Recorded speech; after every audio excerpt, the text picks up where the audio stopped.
Excellent. Alors, si vous voulez, on va commencer. Moi, je suis Dr. Pitt, je suis la responsable FMC, puis je suis la directrice de l'enseignement médical à l'Institut du Savoir-Montfort et à l'hôpital Montfort. Alors, je suis très, très, très heureuse de vous accueillir aujourd'hui à une excellente matinée du savoir. C'est un petit peu, on dirait qu'on se pète les bretelles, mais je sais déjà que ça va être bon, là. On va parler de l'échographie au chevet, les bases.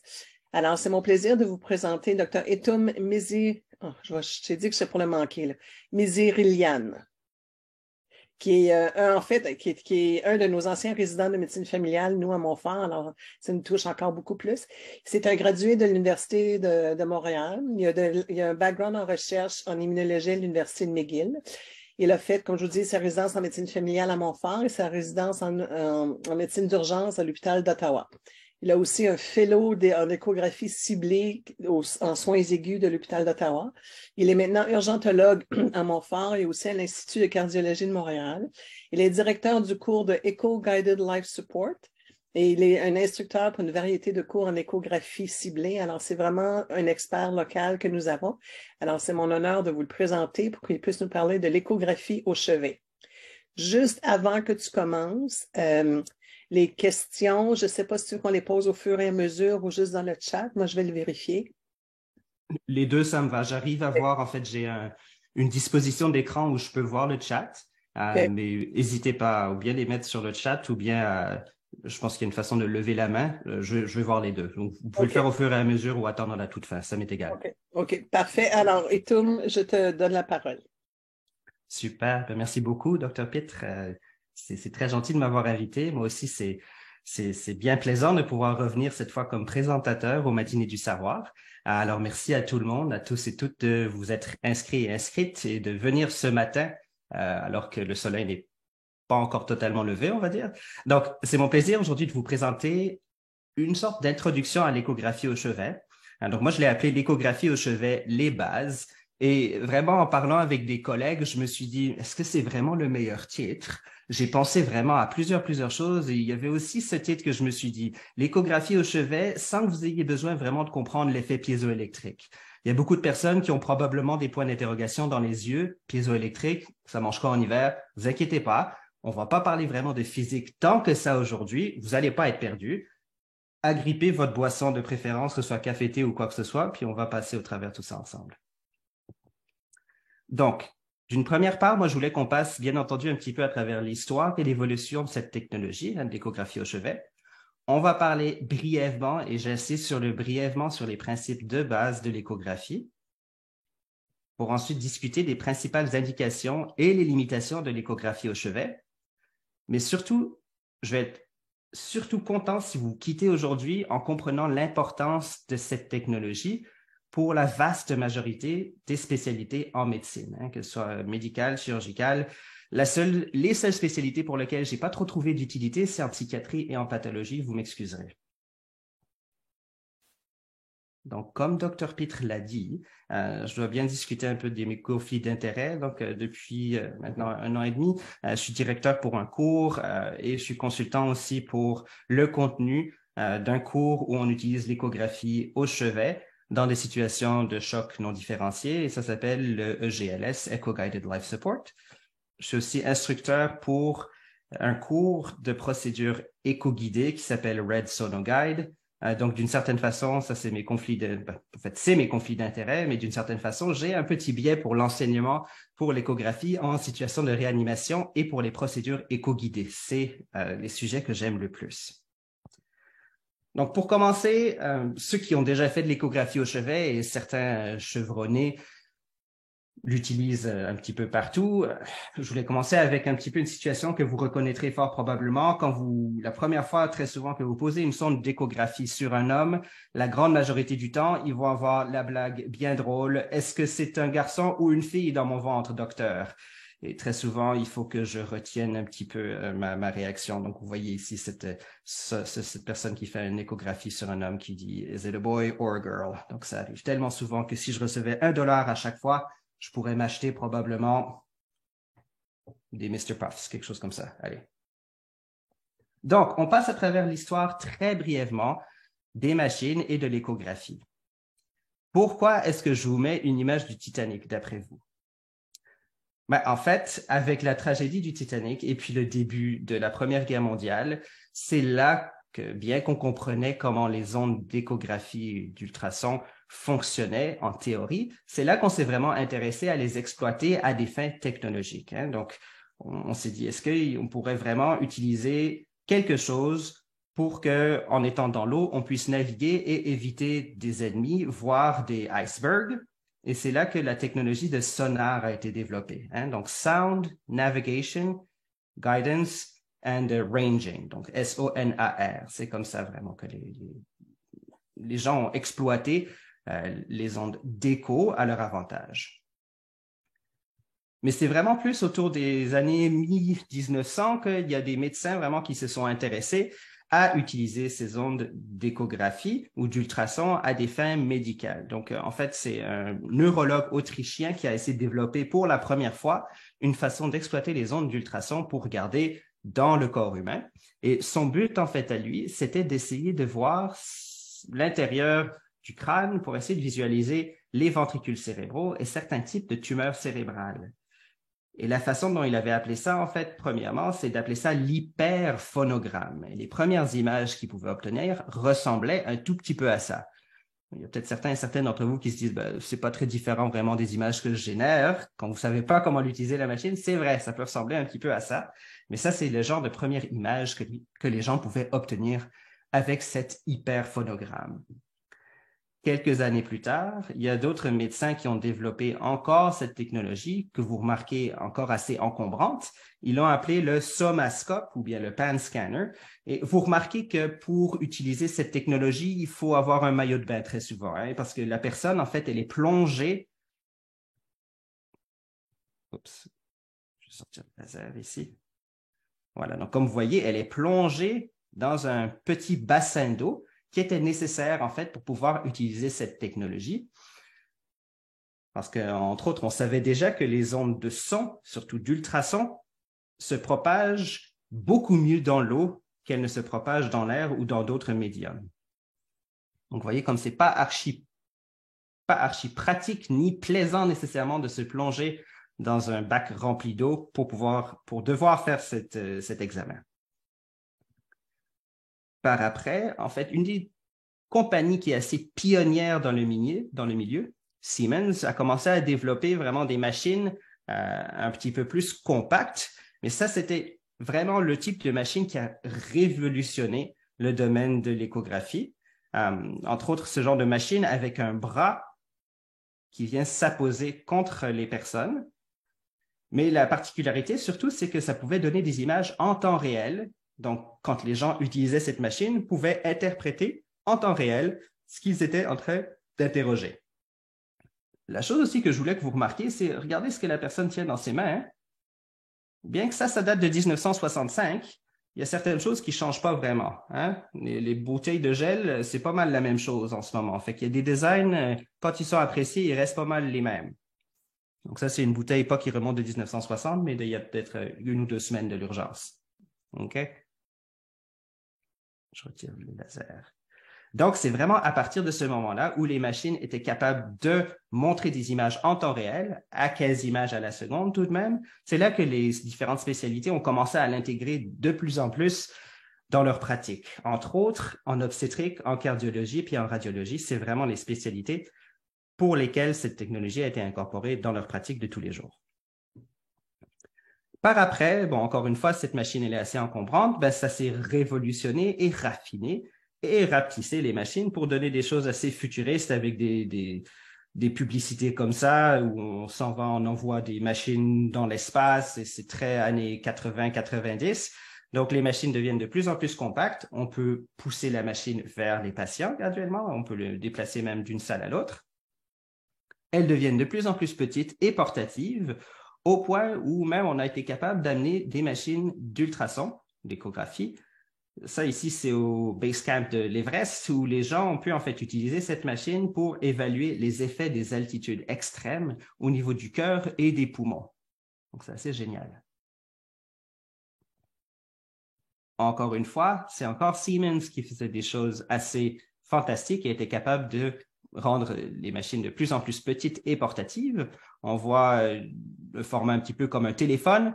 Une machine, encore une fois, on peut brancher une sonde et l'utiliser au chevet des patients et patientes pour nous amener à des technologies qu'on voit certaines fois à Montfort, certaines fois à d'autres hôpitaux. Vous voyez, des machines qu'on peut carrément brancher au téléphone, connecter physiquement ou via Bluetooth ou Wi-Fi ou quoi que ce soit. Donc, qui sont de plus en plus petites et portatives, qui nous permettent vraiment d'aller au chevet, carrément de le mettre dans notre poche, dans notre sac à dos et de l'utiliser un petit peu partout.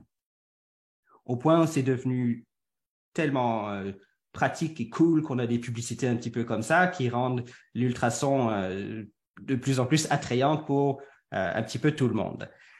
En fait, l'échographie au chevet, cette technologie est rendue, c'est ça, de plus en plus miniature, mais aussi de plus en plus abordable, qui rend vraiment cette technologie, qui la démocratise un petit peu plus et qui fait en sorte que la machine peut être utilisée un peu partout, surtout dans certains endroits où ça pourrait coûter un peu trop cher d'acheter une machine qu'on dit de type conventionnel, une machine vraiment de suite de radiologie qui peut être trop chère en fait pour les hôpitaux. Vous voyez donc ici, par exemple, en Ouganda, au Kenya, au Mexique, il y a certains endroits où ils ont pu utiliser des machines d'ultrason, alors qu'avant, ils ne pouvaient peut-être pas nécessairement dans certains villages, on va dire. Et donc, pas nécessairement ces machines, mais il y a aussi les autres machines de type celles qu'on a vues au Basecamp de l'Everest qui ont carrément été envoyées dans l'espace. Donc, on a en fait certains articles qui ont démontré, cet article c'est assez intéressant en janvier 2020, qui ont démontré qu'il y a des astronautes qui ont pu démontrer sur un de leurs collègues qu'il avait en fait une thrombose veineuse. Ça, c'était au niveau du cou, si je me rappelle bien, mais donc ils ont pu utiliser une machine d'ultrason et être guidés à distance par des radiologues qui n'étaient pas dans l'espace, eux, mais sur Terre, pour pouvoir diagnostiquer en fait une thrombose veineuse. Et ensuite, par après, avec les médicaments qu'ils avaient à bord et d'autres médicaments qui ont été envoyés quelques semaines plus tard, ils ont pu traiter cette thrombose. Donc, c'est assez impressionnant, du moins pour moi. Alors, c'est bien beau de parler de l'histoire, mais comment est-ce qu'on utilise cet ultrason? Alors, une des premières applications, je vous ai dit, oui, c'était en obstétrique, cardiologie, voire radiologie, mais surtout aussi en traumatologie, ça a été adopté assez tôt.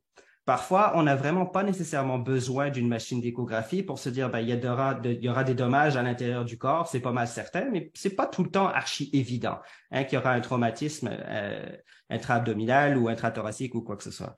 Je m'excuse, il y a le laser qui continue à apparaître, j'aimerais le faire disparaître. Voilà, OK. Donc, c'est pas nécessairement tout le temps évident, mais d'autres types de traumas, il y aura peut-être pas nécessairement quelque chose qui saigne à l'intérieur du ventre ou de la cavité thoracique ou du pelvis ou quelque part ailleurs. Classiquement, en situation de trauma, on parlait du DPL, du lavage péritonéal, où c'était pas mal invasif. On venait faire un petit trou au niveau de l'abdomen pour insérer un cathéter, mettre du fluide, et puis après l'aspirer pour être certain qu'il n'y a pas en fait du sang dans la cavité péritonéale. Donc, pour éviter ce genre de choses, il y a en fait un protocole qui a été établi et incorporé depuis assez longtemps, qui s'appelle le FAST, donc le Focused Assessment with Sonography for Trauma. Et je m'excuse, j'ai pas trouvé vraiment d'acronyme en français qui était aussi cute ou fonctionnel que le FAST, mais donc ça, c'est vraiment l'acronyme qui est le plus souvent utilisé, où on vient utiliser l'échographie pour rapidement évaluer, donc en regardant d'un côté et de l'autre, des flancs, et puis on regardait au niveau suspubien et sous-costal ou sous-xiphoïdien pour voir si est-ce qu'il y a une grosse collection de liquide qui se retrouve dans le ventre, au niveau du pelvis, ou bien autour du cœur, qui pourrait me dire très rapidement, ben, il y a un traumatisme qui a été suffisant pour avoir une grosse collection de liquide dans le ventre. Il va falloir fort probablement qu'on amène cette personne en salle d'opération, avant même d'avoir besoin de faire, par exemple, un CT scan ou un PAN scan ou quoi que ce soit. Graduellement, en fait, les poumons aussi ont été incorporés. Puis c'est là qu'on a rajouté le E à EFAST, donc Extended Focused Assessment with Sonography for Trauma, où vous voyez ici, on a rajouté les poumons pour vérifier est-ce que un ou les deux poumons se sont collabés, ou donc est-ce qu'on a un pneumothorax ou même peut-être un hémopneumothorax suite à ce traumatisme.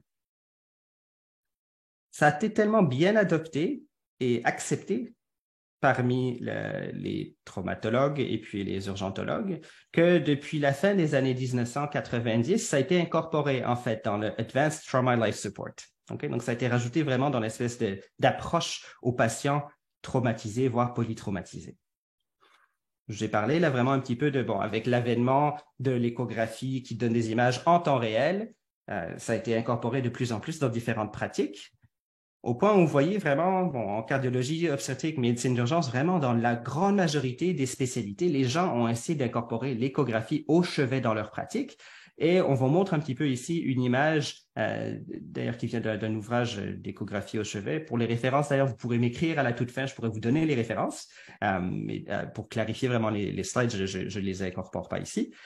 Mais essentiellement, ça nous démontre un petit peu par le passé et dans le futur, ce qu'on espère, c'est que oui, ça a été incorporé dans plusieurs spécialités, mais mon dada aussi à moi, c'est qu'éventuellement, j'aimerais que cette spécialité, que cette technologie soit incorporée vraiment dans d'autres disciplines, hein, que ce soit pas nécessairement juste dans les spécialités médicales, mais aussi que les infirmières, inhalothérapeutes et même en préhospitalier se soient incorporés parce que ça peut amener des informations tellement cruciales et importantes que ce sera fort probablement en avantage de nos patients-patientes et dans leur traitement ultime.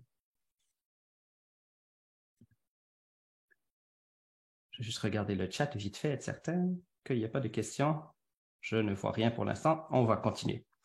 Alors, beaucoup de personnes qui me disent, d'accord, mais c'est quoi la différence avec une échographie compréhensive? Hein? C'est quoi vraiment l'échographie au chevet versus une échographie compréhensive hein, performée par un technologue ou une technologue? Vraiment, l'échographie au chevet, c'est quelque chose qui est utilisé par le médecin traitant qui se trouve, bien évidemment, au chevet des patients-patientes.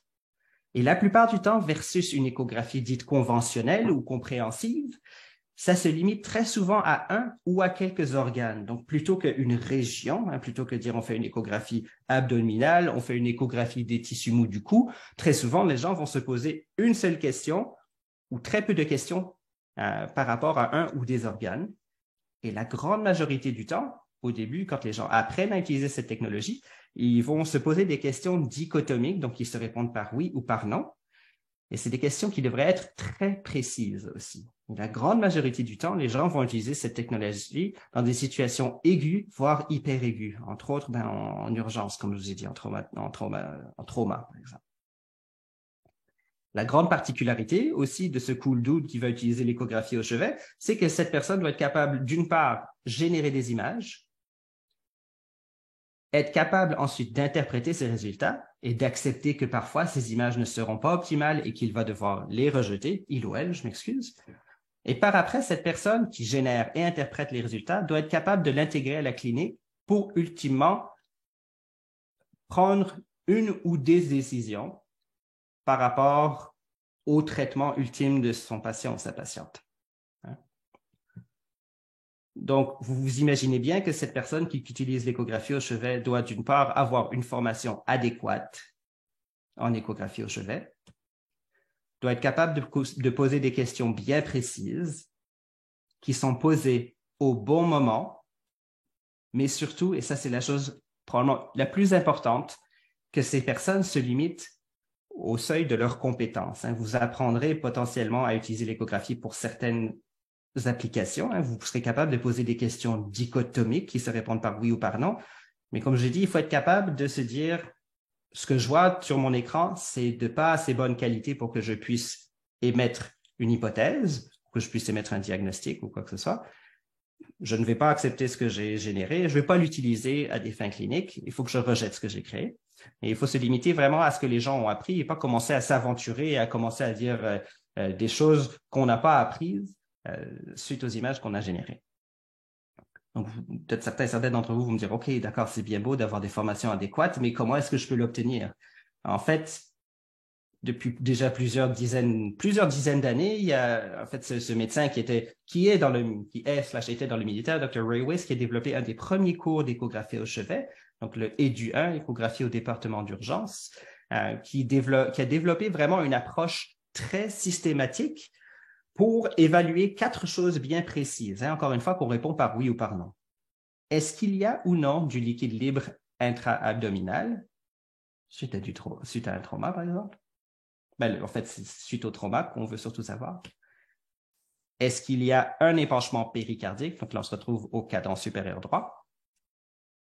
Est-ce qu'il y a une grossesse intra-utérine? Puis le plus souvent, c'est utile pour les saignements de premier trimestre.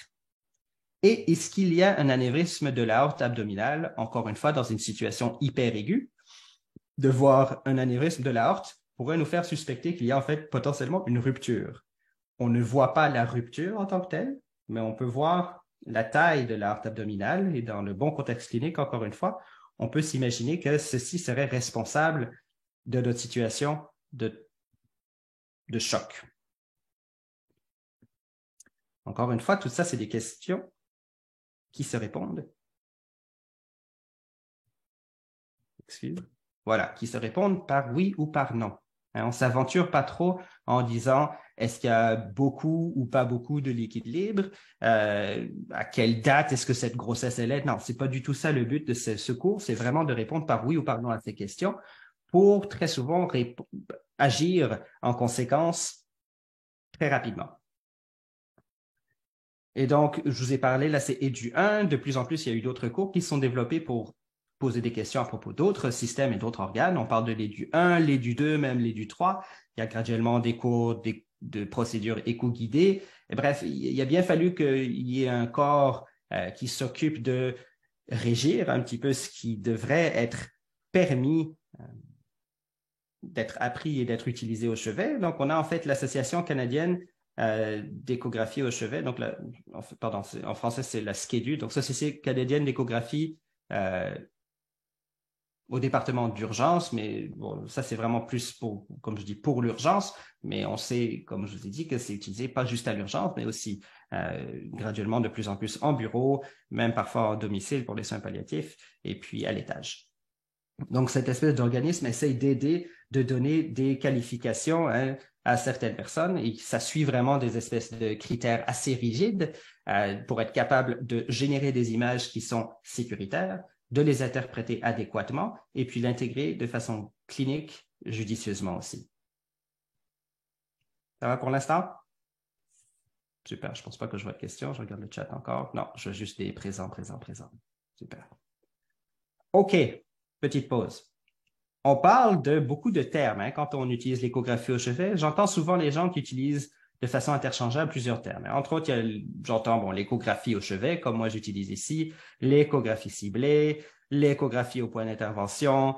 La plupart du temps, les gens utilisent le terme focus, point of care ultrasound, mais j'essaie de garder un terme en français pour cette présentation aujourd'hui. Il y a aussi l'échographie au département d'urgence. Les gens utilisent pas mal de façon interchangeable. Par après, souvent, les gens vont me dire « Ah, et tout, j'ai fait une échographie au chevet, puis là, je m'apprête à demander une échographie formelle. » D'une part, j'aimerais qu'on essaye d'utiliser d'autres termes parce que c'est pas parce que vous utilisez l'échographie au chevet qu'elle n'est pas formelle, c'est tout simplement, comme je viens de vous présenter, un type d'examen qui est différent. Et puis, à chaque fois que vous me parlez d'échographie formelle, moi, c'est ça que je m'imagine que vous êtes en train de demander, qu'il y a quelqu'un qui s'habille en complet de formal attire qui est en train de faire une échographie. Donc, à chaque fois que vous me dites « je vais demander une échographie formelle », moi, je pense à ça. Donc, ce que vous demandez en réalité, dites-moi une échographie compréhensive ou une échographie faite par un technologue, mais ça limite de beaucoup la façon dont vous dites, admettons, l'échographie formelle, ça voudrait dire que l'échographie au chevet n'est pas formelle, qui n'est pas vraiment le cas. C'est tout simplement des questions différentes que vous vous posez et ça rabaisse vraiment pas mal cette technologie. Elle n'est pas moins formelle, elle pose tout simplement des questions différentes. Donc, pensez à ça à chaque fois que vous commandez une échographie dite formelle. Ce n'est pas vraiment ça que vous demandez. OK. On a passé à travers vraiment l'histoire et les bases de l'échographie. Je m'excuse, j'ai menti un tout petit peu. On va parler un petit peu de l'effet piézoélectrique, mais vous n'allez pas vous perdre, vous en faites pas. On y va très tranquillement, en douceur, et ça va passer tellement vite que vous n'allez même pas le réaliser. Donc, les bases. Les machines, elles utilisent l'électricité pour faire vibrer des petits cristaux dans les sondes d'échographie. Et quand ces cristaux vibrent, donc cette énergie électrique se transfère en énergie mécanique qui fait vibrer et modifier ces cristaux, qui génère des ondes d'ultrasons qui partent vers le système qu'on veut évaluer. Ces ondes, selon la composition en eau des organes, vont se refléter vers la sonde, qui part après ces ondes d'ultrasons, donc l'effet inverse piézoélectrique. Là, on a les ondes d'ultrasons qui viennent faire vibrer les petits cristaux, qui se traduit ensuite en énergie électrique et qui revient vers la machine, qui interprète tout ça en images que nous, par après, on va évaluer. Ça s'arrête là. On ne va pas parler de physique beaucoup plus que ça. En fait, c'était pas trop de physique. Fait que j'espère que vous me suivez encore. Donc, vous comprendrez que ces petites machines qui comprennent des cristaux, entre autres, c'est pas mal fragile. C'est pour ça qu'on dit souvent aux apprenants et apprenantes, faites attention à ces machines, faites attention à ces sondes. Ça coûte très, très cher. On veut pas les échapper parce que si vous brisez les petits cristaux à l'intérieur, ben, c'est là qu'on commence à avoir des images suboptimales. Ça coûte pas mal cher à remplacer. Graduellement, il y a des sondes d'ultrasons maintenant qui sont disponibles à des coûts moindres, entre autres parce qu'on a plus nécessairement besoin d'utiliser des cristaux, mais il y a des technologies plus avancées qui utilisent des microchips qui sont moins fragiles, mais qui sont aussi capables de générer des fréquences dans un spectre beaucoup plus large que ce qu'on va passer à travers maintenant. Donc, selon la disposition et la propriété des cristaux qui sont utilisés, on peut obtenir des fréquences plus ou moins élevées. Puis selon les fréquences, on va voir qu'on est capable de voir certains organes en plus ou moins de détails et certains organes qui sont plus ou moins profondément dans le corps. Une des premières sondes dont je vais vous parler, c'est la sonde qu'on dit curvilinéaire. Pardon, je retire les air quotes. La sonde curvilinéaire ou convexe ou qu'on dit abdominale. Donc, il y a un nom vraiment pour l'utilisation la plus commune, donc la sonde abdominale, et puis le nom un petit peu plus, on va dire le nom propre, la sonde curvilinéaire ou convexe. Vous remarquez que c'est vraiment, entre autres, à cause de la disposition des cristaux et de la taille de l'empreinte qui se trouve ici. Très souvent, cette empreinte, quand on vient la tourner, vous verrez que cette partie, elle est grise. Donc, c'est la partie qui va être contre les patients-patientes. Donc, c'est une sonde avec une disposition de cristaux qu'on dit de type sectoriel, vraiment comme ça en espèce d'arc. L'empreinte, comme je l'ai dit, donc la surface potentielle de contact avec les patients-patientes est pas mal large. Par contre, la propriété des ondes d'ultrasons, très brièvement, moins la fréquence est haute, moins elles auront tendance à être absorbées par le corps. Donc, moins elles auront tendance à rester dans le corps et ne pas revenir. Donc, celles-ci, en fait, elles seront capables, je parle de basse résolution d'image, mais elles seront capables de pénétrer les tissus de façon un petit peu plus profonde. Donc, c'est pour ça qu'on utilise ce genre de sonde avec des basses fréquences pour regarder, par exemple, le foie, la rate, les reins, la vessie ou l'utérus, parce que ces basses fréquences peuvent pénétrer plus profondément dans le corps et vont pouvoir ensuite retourner vers la sonde d'échographie, puis ensuite générer une image à votre écran que vous pourrez interpréter. Typiquement, le type d'image que vous aurez à votre écran ressemblera à ça. Donc, vous remarquez, sans même regarder ici, parce que parfois il y a le nom de la sonde qui est branché, qui apparaît, vous pourrez reconnaître que c'est cette sonde qui est connectée à votre machine et qui génère des images de par la taille de l'image que vous avez à l'écran. Donc, vous remarquez que ça ressemble un petit peu à une pointe de tarte. Vous remarquez ici la partie proximale, donc c'est les choses qui sont plus proches de la sonde d'ultrason qui sont scannées, le champ rapproché, et le champ profond, c'est les choses qui sont plus profondes qui sont scannées dans le corps. Donc, dépendamment de où vous êtes placé, ça peut être plutôt postérieur, médial ou quoi que ce soit.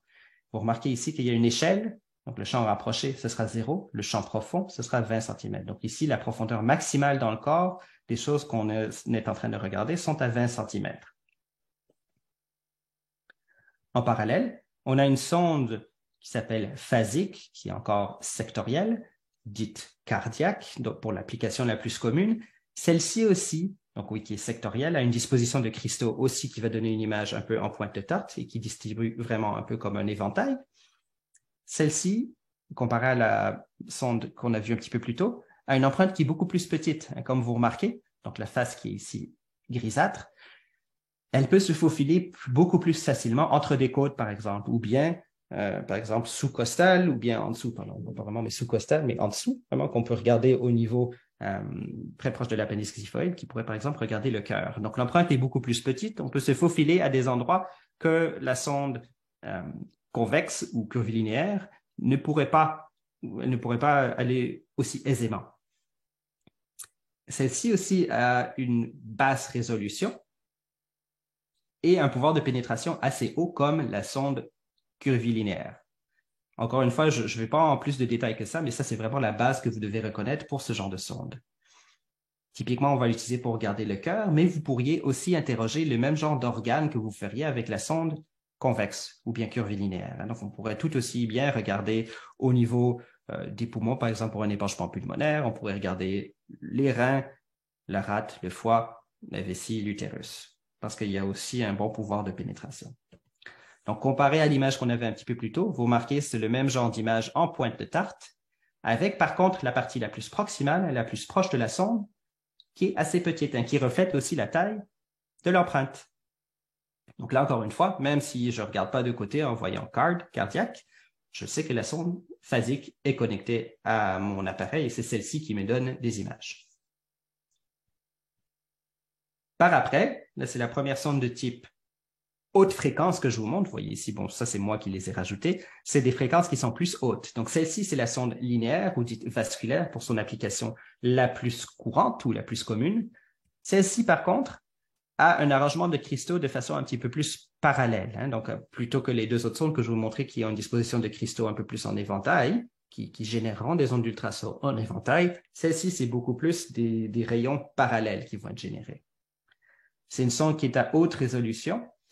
Donc, la propriété, malheureusement, des ondes qui ont une plus haute fréquence, c'est qu'elles seront plus facilement absorbées. Donc, en conséquent, elles auront une pénétration qui est beaucoup moindre par rapport aux autres sondes. Donc, celle-ci, bien qu'elle vous donnera une meilleure résolution, passé par exemple 5 ou 6 cm, les ondes seront déjà absorbées et ne pourront pas pénétrer les tissus et ne vous donneront pas grande information.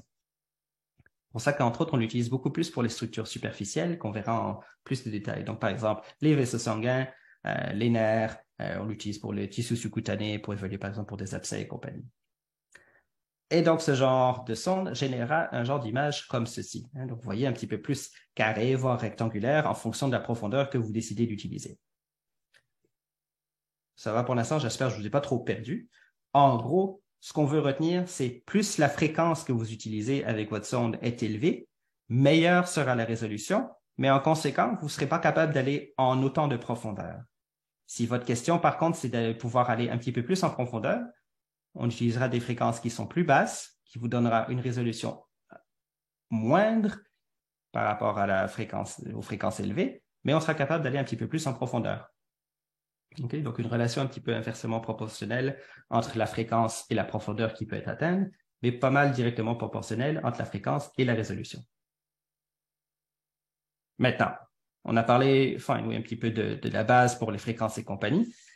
Les sondes, elles ont toutes un petit marqueur physique et c'est bien important de réaliser où ce marqueur est. Parce que quand vous vous placez sur les patients-patientes, on veut savoir ces choses qui sont évaluées de ce côté de la sonde, où est-ce qu'elles apparaissent à mon écran? Donc, vous remarquez ici, on est un petit peu plus, bon, j'imagine qu'on est vraiment en sagittal, peut-être pas nécessairement exactement en médial, mais on veut savoir que les choses qui sont scannées ici vont apparaître de ce côté-ci de l'écran, hein, donc à ma gauche. Donc, les parties les plus céphalades ou céphaliques vont apparaître du côté gauche de mon écran. Et les choses qui sont plus vers les pieds ou en caudale devront apparaître à ma droite. C'est particulièrement important, surtout pour les procédures échoguidées, n'est-ce pas? Parce qu'admettons, si je viens utiliser une aiguille pour x, y raison maintenant pour faire une fonction quelconque, si je m'attends à ce que ça apparaisse de ce côté-ci, mais qu'en fait ça va apparaître de l'autre, ça peut être assez néfaste, voire dangereux. Hein. Si, admettons, il y a une structure vasculaire ici, une structure nerveuse là, si je la rentre du mauvais côté et que je ne fais pas vraiment attention, ben, ça peut avoir des conséquences pas géniales pour nos patients-patientes. Donc, c'est particulièrement important, oui, pour les procédures, mais aussi, admettons, si vous générez des images que vous ne reconnaissez pas, vous voulez savoir où vous êtes par rapport au marqueur pour ensuite faire les mouvements appropriés pour générer des images qui sont meilleures pour vous.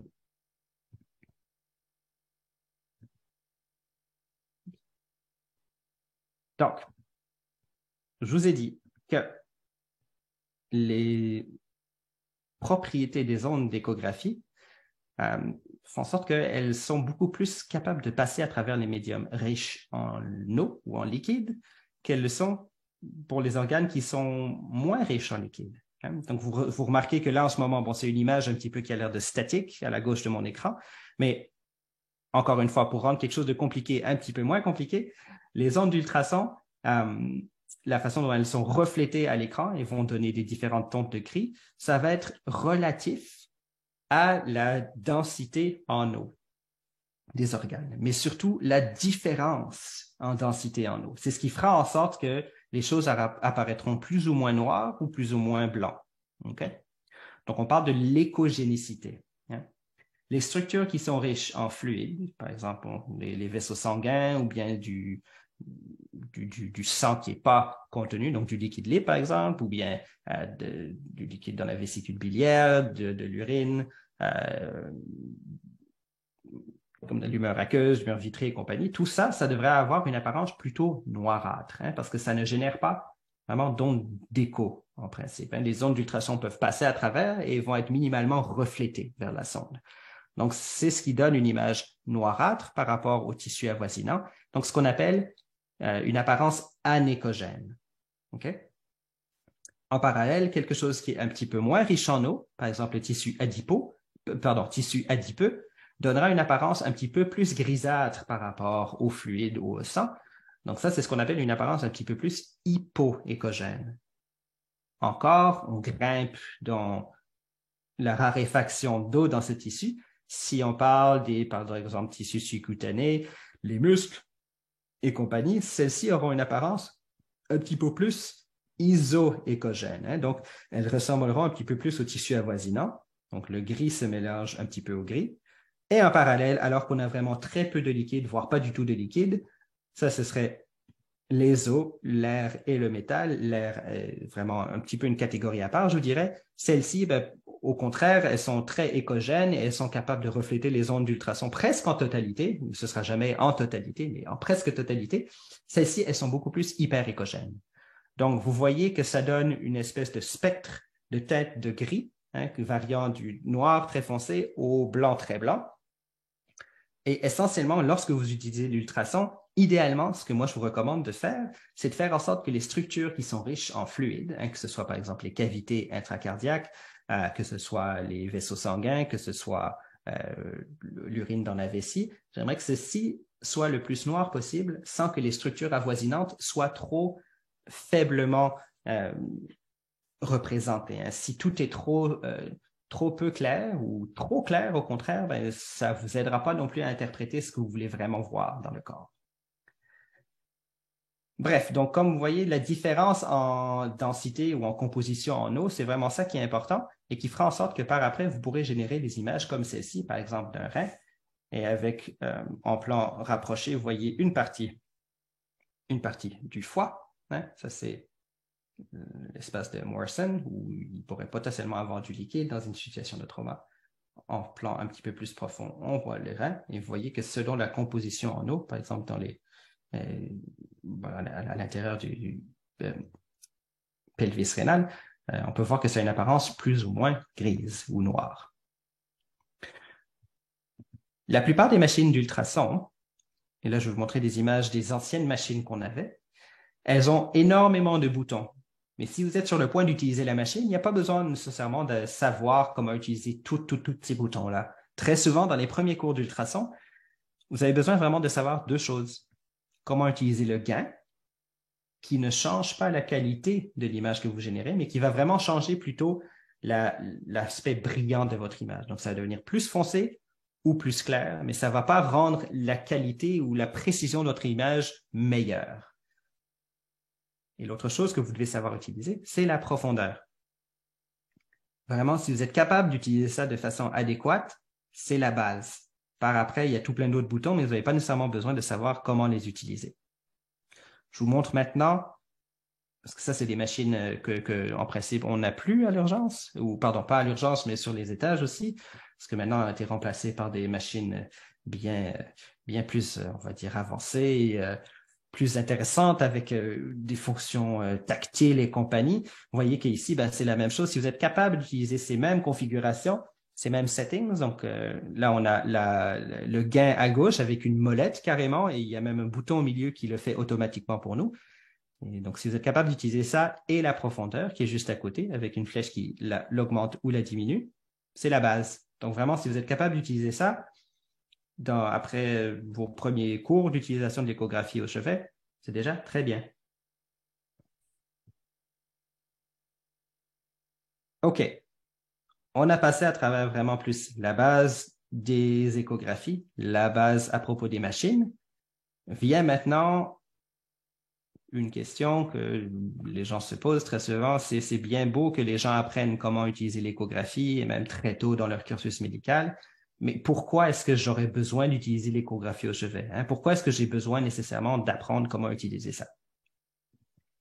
Une des premières applications qui vient en tête, souvent, c'est l'utilisation de l'échographie à des fins de procédures, surtout de procédures éco-guidées. Hein, vous le savez, c'est pas mal devenu un gold standard maintenant pour le placement, par exemple, des voies centrales, d'utiliser les sondes éco-guidées. Il y a même certains des apprenants plus novices, on va dire, que la seule façon qu'ils auront appris de mettre une voie centrale, c'est avec l'éco-guidage. Entre autres parce que ça nous permet de faire la procédure fort probablement de façon un petit peu plus précise et d'éviter des complications qu'on pourrait avoir sans utiliser l'échographie au chevet. Je vous donne l'exemple d'une voie centrale, mais il y a plein de procédures qui peuvent être faites de façon éco-guidée. Voie centrale, les para- ou thoracosynthèses, au point où même je pense que c'est devenu aussi un gold standard pour la thoracosynthèse à l'étage ou en clinique.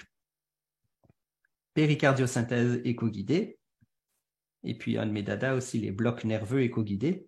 Tout ça, c'est des choses qui peuvent être faites, encore une fois, de façon plus précise et avec probablement moins de complications que si on le faisait en utilisant les repères anatomiques strictement. Donc, d'accord, pour les procédures, ça peut être utilisé, mais ça peut être un outil diagnostique très puissant aussi. Parfois, si on se limite encore une fois strictement à notre examen physique, à nos oreilles, à notre stéthoscope, à nos doigts, nos yeux, nos oreilles, notre nez, ben, on va se limiter de beaucoup. On va deviner alors qu'on est capable d'évaluer puis de voir directement avec l'échographie au chevet avant même d'envoyer, par exemple, ensuite de radiologie, si on veut un rayon X ou un CT scan ou un ultrason conventionnel ou compréhensif. On va être capable de restreindre de beaucoup notre diagnostic différentiel en utilisant cette technologie au chevet. Et très souvent, ça va être suffisant pour guider nos différents traitements très rapidement. Et ça va pouvoir nous guider aussi en termes des tests qu'on va vouloir commander ou pas. Donc, on parle de choosing wisely. Souvent, ça va pouvoir choisir avec soin ou judicieusement. Ça va pouvoir nous aider justement là-dedans dans l'utilisation adéquate de nos ressources. Parfois aussi, c'est assez intéressant. Vous avez remarqué, on peut évaluer de façon dynamique avec l'ultrason. Pas juste de façon, on n'a pas besoin de l'utiliser qu'une seule fois. Vous pourriez l'utiliser plusieurs fois, votre ultrason, dans le traitement de vos patients-patientes. L'application la plus typique, par exemple, c'est la réponse lorsqu'on donne un bolus liquidien, par exemple, ou au contraire, lorsqu'on fait la diurèse de nos patients-patientes, mais aussi parfois la réponse aux vasopresseurs, aux propriétés, voilà, chronotropes, inotropes et compagnie de nos médicaments. On pourrait utiliser l'ultrason de façon dynamique, donc plusieurs fois dans notre traitement de nos patients-patientes pour voir ce que ça fait réellement auprès de nos patients-patientes. Entre autres, il y a certaines évidences dans la littérature qui démontrent qu'on pourrait utiliser aussi post-intubation pour rapidement, même per-intubation, les gens peuvent placer l'ultrason parfois pour voir directement, est-ce que par mégarde, le tube pourrait être placé par exemple dans l'œsophage ou est-ce qu'il a bien été placé dans la trachée? On peut évaluer rapidement aussi s'il y a du glissement pleural. Bref, ça peut être utilisé pour ce genre de procédure aussi. Post-réduction, par exemple, ça aussi c'est assez chouette que typiquement, par exemple, à l'urgence, post-réduction d'une fracture, parfois, ou post-réduction d'une épaule, parfois, on peut l'utiliser. Alors, avant même que la personne émerge de son état de sédation procédurale, on pourrait très facilement, par exemple, si j'ai une personne où les repères anatomiques sont un peu moins bien palpés ou sentis, on pourrait remarquer avec l'échographie que, en fait, on a déjà replacé l'épaule. Alors que parfois, souvent, les gens vont devoir attendre que le rayon X post-tentative de réduction soit fait pour ensuite réaliser qu'en fait, ils n'ont pas réussi à réduire et la personne est sortie de son état de sédation. Donc, malheureusement, il faut refaire une sédation. Alors, l'échographie vous permet très rapidement de voir si ce genre de procédure a été échoué ou non, avant même que la personne émerge de sa situation de sédation.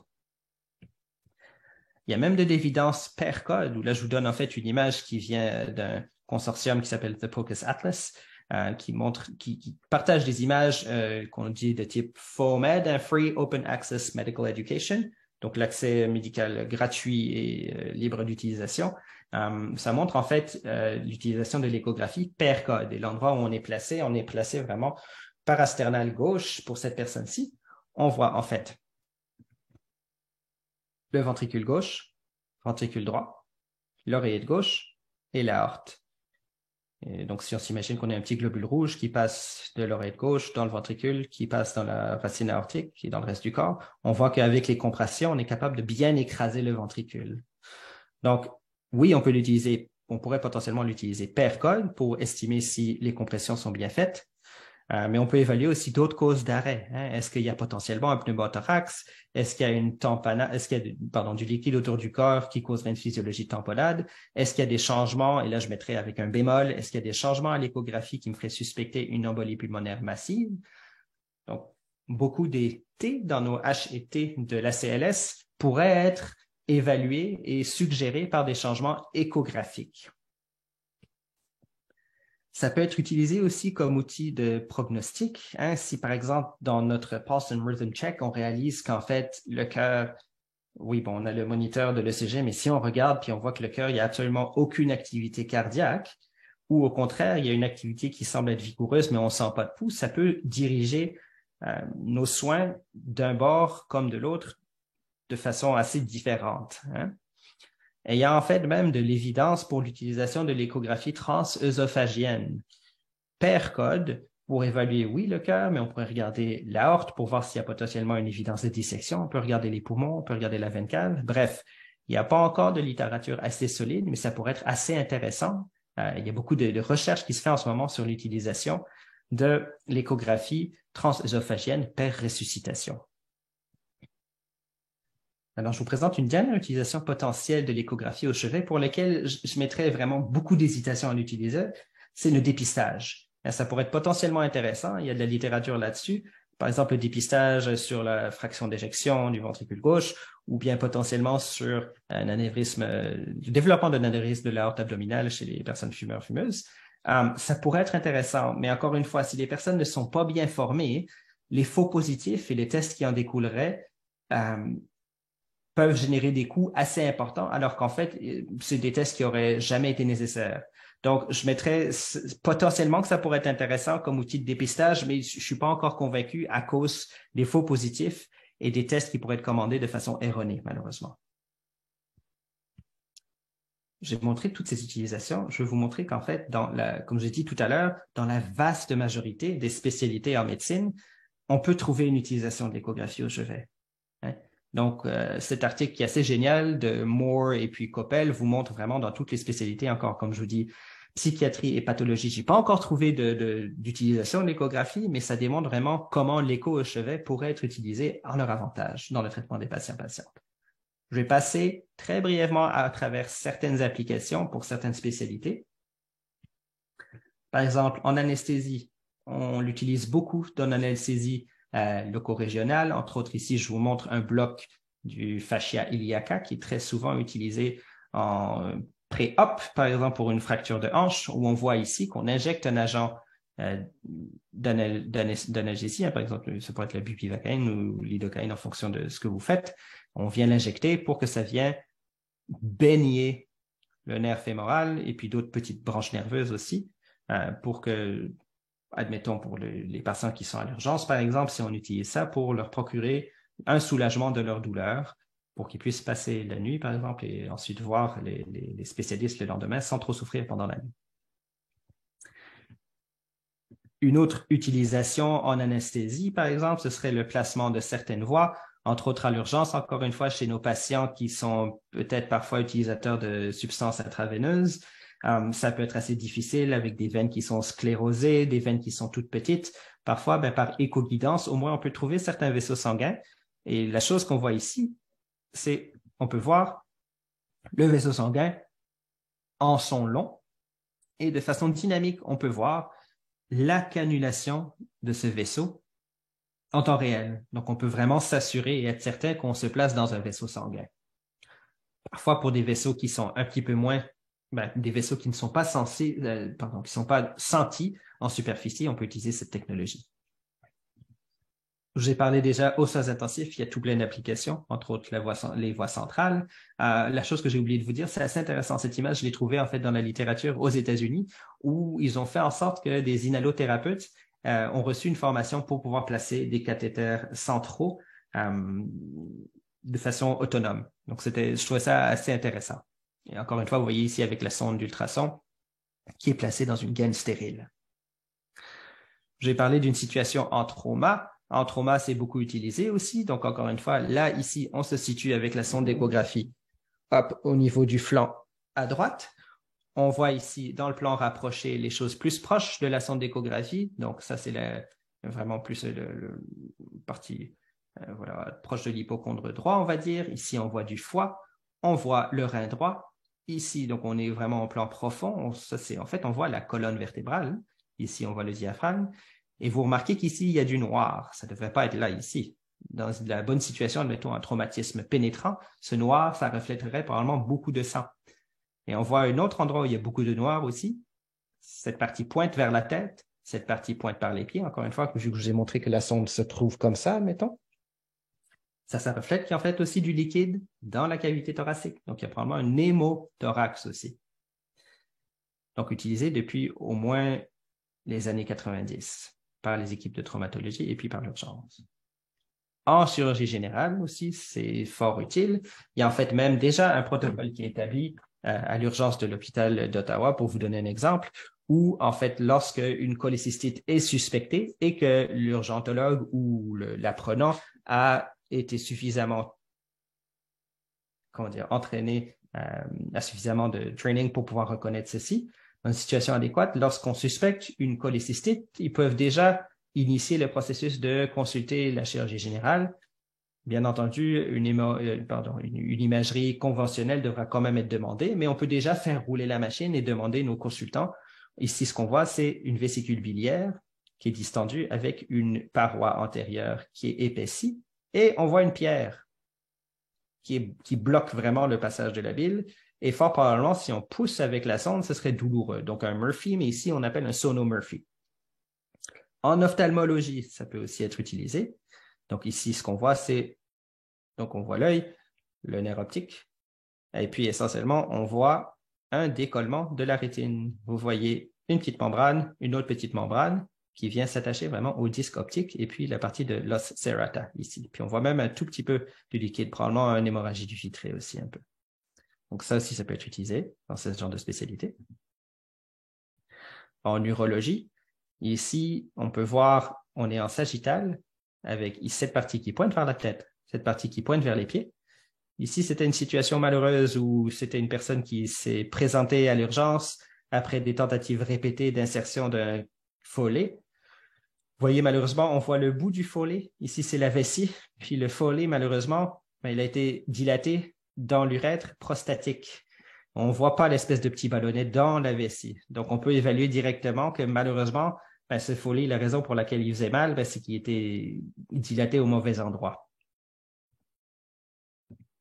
En soins palliatifs aussi, ça pourrait être très bien utilisé. Ici, c'est une situation où, même chose comme tout à l'heure, on se situe vraiment plus le long de la paroi thoracique. On voit en fait le foie, le diaphragme. On voit du poumon ici de temps en temps. Hop, maintenant. Hop, à nouveau. Du poumon que normalement, on n'est pas supposé de voir, mais à cause de tout le liquide qui est au pourtour, il est écrasé. Puis à ce moment, on peut voir le parenchyme pulmonaire. On peut voir le poumon qui flotte et qui baigne. Donc, en soins palliatifs, par exemple, pour les parasynthèses, thoracynthèses, c'est beaucoup utilisé. Et il y a bien plus d'applications encore. La question vraiment, d'après moi, c'est pas si vous allez intégrer l'écho à votre pratique, mais plutôt quand est-ce que vous le ferez. Hein? Donc, juste pour aller très brièvement, il y a beaucoup d'évidence dans la littérature que, bon, déjà, d'une part, le Point of Care Ultrasound and Medical Education, arrêtez d'écouter et regardez à la place de deviner, ben, évaluez avec l'échographie. Donc, mon espèce de traduction de cet article, c'est qu'il y a une génération de médecins qui va être formée pour utiliser cette technologie comme une extension de leur sens, un petit peu comme la même chose que le stéthoscope AST, hein, vraiment une extension de vos examens d'évaluation, vos outils d'évaluation. Par contre, pour ça, il va falloir que les gens, donc les éducateurs, donc vous autres, soient capables d'utiliser cette technologie. Mais il faut aussi avoir un certain engouement. Hein. Aux États-Unis, sur 82 écoles, il y en a environ 130 à peu près à ce moment qui ont été évaluées. 50% avaient déjà intégré l'échographie dans leur cursus de médecine, donc ça équivaut à peu près à 62%. Et ça, c'était en 2014, donc ça fait au moins 8 ans. Il y a fort probablement beaucoup plus d'universités qui ont déjà incorporé ça. Et pour transposer ça au Canada, sur 17 écoles de médecine, 13 ont répondu. Il y en a déjà 50%, donc la moitié de ces 13 écoles. Ça ne marche pas vraiment la moitié de 13, mais bref, la moitié qui était capable d'intégrer l'échographie au chevet dans le cursus médical. Mais il y a même 77 de ces vice-doyens de médecine qui pensaient que l'échographie devrait être intégrée forcément dans le cursus médical. C'est bien beau de parler de tout ça, mais qu'est-ce qui se fait à UOttawa? L'intégration se fait déjà pas mal auprès des étudiants en médecine et il y a énormément d'intérêt, au point où il y a comme un groupe d'intérêt d'étudiants en médecine pour l'échographie au chevet. Et puis, il y a certains, il y a des résidents, des patrons et d'autres étudiants en médecine qui s'impliquent énormément dans l'échographie au chevet. Et sans vous, ça ne pourrait pas fonctionner de nourrir leur intérêt en échographie au chevet. En fait, il y a même des projets actifs présentement pour intégrer l'échographie au chevet auprès des résidents, hein, que ce soit en médecine familiale ou les autres spécialités. Mais pour ceci, malheureusement, il faut des machines. C'est assez coûteux, que ce soit des machines à l'étage ou à l'hôpital ou bien en clinique qui sont portatives. Il faut des gens formés, peut-être vous. Il faut certains champions et championnes pour pouvoir justement nourrir cet intérêt en échographie ciblée. Et là, vous voyez, je vous ai montré beaucoup d'images du POCUS Atlas parce que je n'ai pas pu vous montrer des images que moi j'ai générées parce que nous n'avons pas de système d'archivage. Mais éventuellement, c'est quelque chose sur lequel nous travaillons. Donc, pour pouvoir conserver des images, pour pouvoir évaluer les images des gens qui utilisent l'échographie au chevet et leur donner de la rétroaction, il faut un certain système d'archivage. Donc, c'est pas mal tout. Sur ceci, je vous montre que parfois, en utilisant l'échographie, le visage de votre patient peut être reflété dans ce qu'on évalue. On voit malheureusement ici quelqu'un qui a utilisé l'échographie pour une échographie testiculaire de monsieur qui avait mal aux testicules. Et on voit un visage presque à l'intérieur. Et sur ce, je vous remercie. Et si vous avez des questions, je vous écoute. Alors, c'est ça. Si vous avez des questions, là, n'hésitez pas, on a encore quelques minutes. Là. Je vois pas de main, mais vous pouvez juste parler aussi. Alors, je vois Dr. Nicole, je pense, comment commencer pour des néophytes. Alors, bonne question. Il y a une panoplie de cours d'échographie qui se donnent, entre autres, je crois, par la faculté. Je pense, entre autres, qu'il y a une formation qui a eu lieu la semaine dernière, entre autres, dans certains congrès. Hein, il y a des journées de conférences où il y a des formations, justement, crash course un tout petit peu qui se donnent. Donc, juste de voir un petit peu ce genre de formation comme ça, c'est déjà un bon début. Il y a des cours aussi qui se font, qui sont peut-être un petit peu plus dispendieux, mais encore sur ce site web que je vous ai donné un petit peu de la Société canadienne d'échographie à l'urgence, ou la SCEDU. Il y a beaucoup d'organismes qui organisent des cours, pas uniquement pour l'urgence. Ils ont développé des cursus vraiment plus pour la médecine familiale, médecine palliative et compagnie. Ça peut vous donner un aperçu et une sorte de POCUS ou échographie aux cheveux 101 pour vous donner au moins le goût et les outils de base sur comment l'utiliser. Donc ça, c'est une façon. Sinon, il y a énormément de choses en ligne. Une fois que vous avez appris comment l'utiliser, il y a beaucoup de ressources en ligne pour en apprendre plus sur la théorie, mais aussi sur des images, parce que pendant les cours, bien entendu, vous allez voir des images normales, mais il faut pouvoir reconnaître des images pathologiques et anormales. Est-ce que les autres professionnels de la santé peuvent l'apprendre, genre infirmier pour les... Excellente question. Donc oui, il y a justement encore une fois un parcours j'ai oublié de vous dire, je fais pas partie de la SCEDU, donc j'en parle beaucoup, mais c'est quand même l'organisme qui régit pas mal un petit peu comment c'est utilisé et puis régit vraiment comment on l'apprend. Mais oui, effectivement, il y a déjà ça a été démontré, il y a des cours qui ont été bien organisés justement pour poser des accès périphériques intraveineux éco-guidés. Ça a été démontré que c'est faisable, que c'est efficace et que ça marche très bien et que la rétention est fantastique. Donc oui, définitivement, il y a une façon de faire en sorte que d'autres professionnels de la santé l'utilisent. Puis en fait, c'est quelque chose qu'on va fort probablement essayer, commencer par un groupe à l'urgence. C'est un des projets que nous avons en tête. Excellent. Moi, une des questions que j'ai, parce que je regarde, moi, je suis au bureau, je ne suis pas à l'urgence. Quand je fais mes infiltrations de jointure, je vais beaucoup à l'aveuglette. Est-ce que ça, c'est un des rôles que l'ultrason pourrait faire, comme s'assurer que je suis vraiment dans la bonne partie du genou, de l'épaule ou quoi que ce soit? Totalement. Totalement. Donc, certainement, excellente question encore une fois. Oui, c'est certainement. Donc, c'est extrêmement facile pour des jointures, pour des articulations où il y a déjà du liquide, hein, parce que ça, par exemple, avant de faire votre infiltration, c'est très facile de soutirer un petit peu de liquide synovial, par exemple, puis de confirmer qu'on est au bon endroit. Mais pour une jointure dite sèche, c'est beaucoup plus difficile. Donc, certainement, avec l'échographie, il y a une façon de faire l'infiltration éco-guidée. Donc, oui, définitivement. Puis, effectivement, ça, on peut confirmer où on est. Une des questions aussi que les gens me posent beaucoup, c'est est-ce qu'il y a des codes de billing? Il y a certainement des codes de billing pour l'infiltration éco-guidée. Donc, ça, c'est quelque chose à explorer aussi. Si certaines personnes veulent justifier l'achat de ce genre de machine auprès de leur clinique ou auprès de leur équipe, ben vous pouvez justifier ça comme ça aussi.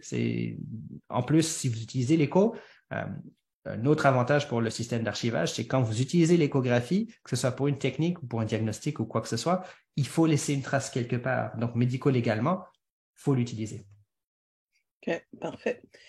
Parfait. Il y a une des questions qui se demande si les hospitalistes à Montfort peuvent utiliser l'échographie parce que je pense que la médecine interne l'utilise. Alors ça, je ne sais pas trop.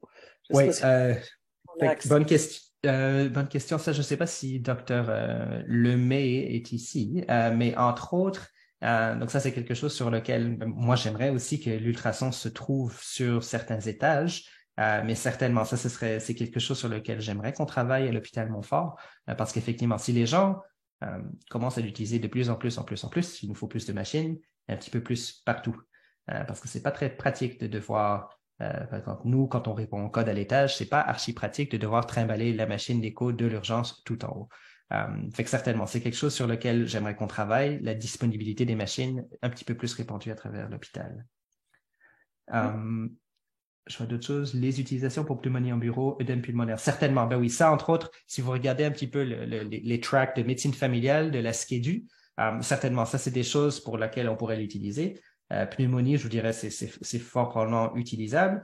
Il y a certaines choses qu'il faut surveiller. Par contre, si on cherche des pneumonies avec ça, mais c'est certainement quelque chose qu'on peut utiliser. Pour l'œdème pulmonaire, définitivement aussi. Et oui, la FMOQ donne des formations pour cours pour les échos MSK. Oui, certainement. Il y a d'autres choses que d'autres organismes que la FMOQ qui donnent des cours d'échographie musculo-squelettique, mais certainement. Il y a différents parcours qui regardent que ce soit musculo-squelettique, vésicule biliaire, rein et compagnie. D'autres questions? Alors, écoutez, j'en profite pour vous dire de remplir l'évaluation qui se retrouve dans le chat. Et je vais faire une publicité pour les Journées Montfort parce que si vous avez aimé la présentation des TOUM ce matin, ils vont en faire une deuxième, je ne sais pas si ça va être la même ou un petit peu différente, là, sur l'échographie lors des Journées Montfort là, qui aura lieu en avril 2023. Alors, regardez vos courriels, vous allez recevoir bientôt les invitations. Alors, comme je vous dis, je vous invite à répondre l'évaluation. Notre prochaine session des matinées du savoir sera le 13 décembre et va porter sur les deux phases du e-consult avec Dr. Richard et Dr. Lydie. Alors, je pense que ça va être très intéressant. Puis au nom de tout le monde, j'aimerais te remercier aujourd'hui, Etum, pour l'excellente présentation. Là, je me sens comme coupable de ne pas faire ça encore. Alors, tu as créé un besoin, ce qui était excellent. Alors, merci vraiment, vraiment beaucoup. Ça fait plaisir. Si j'ai encore une minute, peut-être, je vais répondre juste à la dernière question de Dr. Nicole, qui demande combien coûte une machine de base. Il y a encore un large spectre. Ça va dépendre vraiment du type de machine. Si c'est les machines ultra portatives, comme par exemple la machine Noirat que j'ai montrée avec le Cool Dude qu'il a porté autour du cou comme un accessoire de mode, ben ça peut coûter aussi peu cher que $3,000 plus un abonnement mensuel. Donc ça, c'est le moins cher, je vous dirais. Puis les grosses machines, par exemple, qu'on a à l'urgence ou aux soins intensifs ou en obstétrique ou en anesthésie, ça, malheureusement, ça coûte autour de 40, 50, voire 70 000 dollars. Donc, c'est encore une fois large spectre qui explique un peu pourquoi on n'a pas une machine probablement à chaque étage non plus. Donc, la réponse courte, c'est ça peut coûter extrêmement cher, mais ça peut être relativement accessible dépendamment des besoins des personnes. Ouais, je présume que pour un hôpital, tu ne veux pas que ça soit trop portable comme le monsieur autour du cou, parce que ça va disparaître facilement. Oui, ben, ça aussi, sauf que surprenamment, en fait, il y en a quelques-unes. En fait, à l'hôpital Montfort, il y a plusieurs, par exemple, je pense qu'en cardiologie et en médecine interne, ils ont certaines machines ultra portatives comme ça, et elles sont en fait très chouettes. Justement, parce elles sont très portatives, mais ce que je vous recommande, c'est si vous achetez ça, peut-être de mettre comment dire, les dispositifs de géolocalisation comme AirTag ou quoi que ce soit là pour être certain de ne pas les perdre parce que c'est tellement facile à perdre comme une paire de clés. Excellent. Alors, écoutez, d'autres questions, d'autres commentaires? Je ne sais pas si tu as le temps de rester encore quelques minutes, et tout pour ceux qui veulent rester. Là. Oui, certainement. J'avais des cas cliniques aussi, mais clairement, j'ai dépassé le temps que je pensais que ça allait prendre, mais ça pourrait être pour Phase une 2, autre fois. Journée Montfort. Stay tuned. Super. Je pense qu'on va garder ça pour Journée Montfort dans ce cas. Excellent. Mais écoute, merci beaucoup à tout le monde et on se revoit le 13 décembre. Merci. Ça marche. Bonne journée.